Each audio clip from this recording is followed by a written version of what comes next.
Hi everyone, welcome to the Module 2. I'm very sorry to do this, but my daughter still has a fever, so I can't send her to her daycare, and my wife stayed home with her yesterday, so unfortunately we had to alternate days, and it just happens that it fell on the TEL313 day, so I apologize for that. Luckily this is a course that you can complete, or that I've taught for several semesters online, so you'll be able to complete all the activities for this module virtually for next week.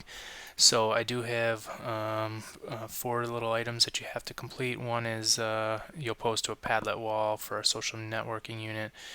And the next is you're going to have an idea ready to go for the next class. This is for a topic that you're going to develop a website on over the course of the semester, and we'll start that on Tuesday. I'll go into a little bit more below. You will create your meeting log, which I'll explain below, and you'll complete a TPAC activity. Okay. So for last class, I had you do a social networking unit. Now what I would like you to do is I've got a Padlet wall here. And on this Padlet wall, I'm going to have you add your thoughts on how you will ultimately use the information you used in your social networking unit, how you'll use that to help you grow as an educator. So there was a lot of good information in that unit, and not only for professional purposes, but also for personal uses. So what I want you to do is focus on how you can use that information as a future educator. So what you'll do is double click on the Padlet wall, and Padlet is kind of like a online sticky board system. So all of your classmates' ideas are going to show up here as well. So you'll double click to get your own new box. You'll put your name. You can write something. You'll write your ideas in this area, and then if you want, you can attach a picture, a video, something like that. That might um, represent your thought or idea. You don't necessarily have to do this, but that option is open.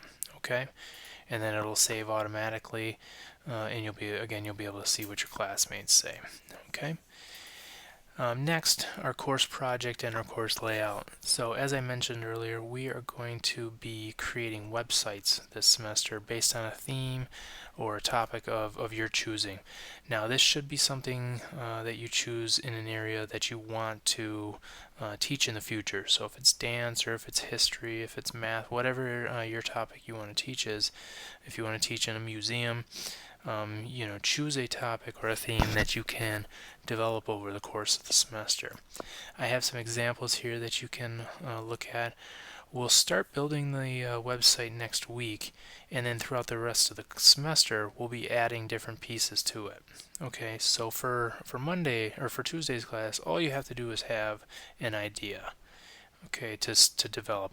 If you have a question about that idea, you're unfamiliar with that idea, or you're unfamiliar with the type of idea that you want, email me and I can help you kind of develop something. Okay, and that moves us into our course format and course layout. We're going to be going into this one-on-one meeting schedule format, and this is I've had a lot of success with this in the past. It really allows you and me to interact on a personal level and on a one-on-one level, as opposed to me and you in a class of 30 plus other people. Okay, so how it's going to work, on Tuesdays we'll have our normal class, me teaching the rest of the class, but on Thursdays you're going to have one-on-one meetings scheduled with me. Now you won't have a meeting every week, or every Thursday, but you'll have 3 throughout the course of the semester.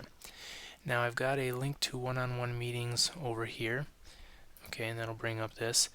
So you'll find your name and you'll look to see when your time is and the 3 dates that you have. So if my name was in here, okay, I would be scheduled on 218, 324, and 421, and I would be scheduled from 120 to 130. Okay, So so that's how you find your date and your times. Now 10 minutes isn't a lot, but it is a good amount of time for you and me to kind of discuss the progress in the course, discuss your website, allow you to ask any questions, allow me to give you feedback and whatnot. And I've really found a lot of success with this in the past. The students seem to like it.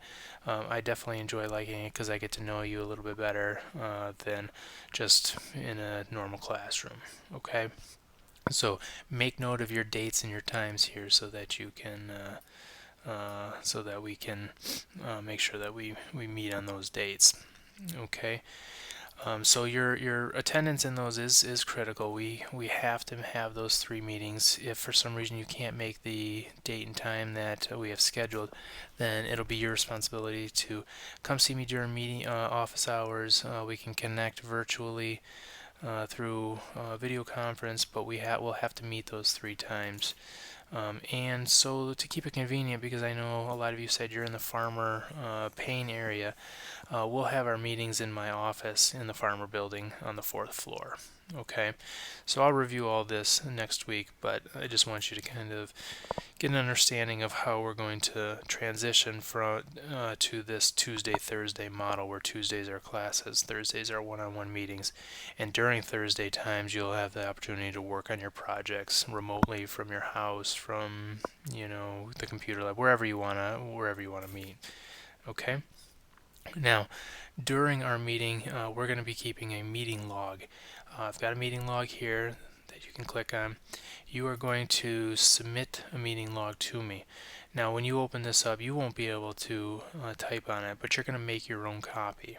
I've got directions here. This is a Google document. So you'll go to File, Make a Copy. You're going to take out Copy of Name and put your name. Okay, so Takasaki TEL313 meeting log. Say OK, and that'll open up a new window, and you'll have your own copy that you can now edit. So after each meeting, I'll make notes, you'll make notes. Sorry, I've got a sick child call me. I'm gonna pause the video really quick. I gotta do a little talking here, okay? Sorry, I've got my sick daughter on my hand, but so after you've made your copy, you are going to, by default, Google Documents are set to private, so you are the only one that has access to it. What you need to do is share it with me so that I have access to it as well. Okay, so you'll click on this blue button here, and you'll type in my email so that I have access to. Okay, and click send. Okay, hold on 1 second, baby, okay? Alright, that allows me to have access to it, and you, and again, we'll both keep notes throughout this course semester. When you're all finished, you can delete this top portion. You don't need it anymore. Okay, so I'll look for those. And then the last activity that you're going to do is this TPAC activity. So click on that, and you will go through the home page. I've got directions here on this page. You're going to go through these 3 tabs in order. So first you'll look at the resources on TPAC, and TPAC is technology, pedagogical, and content knowledge. This is an important framework in educational technologies, so it's kind of the basis that'll guide the rest of our semester. You can look at a picture here that'll show you what TPAC is. Okay, so after you've looked at the resources, go to Understanding TPAC, and you will respond to these questions. Okay. You'll respond to these questions, and you can use the information on the Resources tab to complete it. And then finally, you'll do the Applying TPAC, where you will go through, you'll look at a case study, and you'll respond to questions below. Okay? So that is Module 2. I do have a visit to the EdTech Lab. I think we'll move that to next week, because I won't be here today. All right. Thank you very much. Again, I apologize for missing class again, but as you could hear, I've got a needy little 2-year-old who just isn't feeling well. So, all right. Well, let me know if you have any questions. Thank you.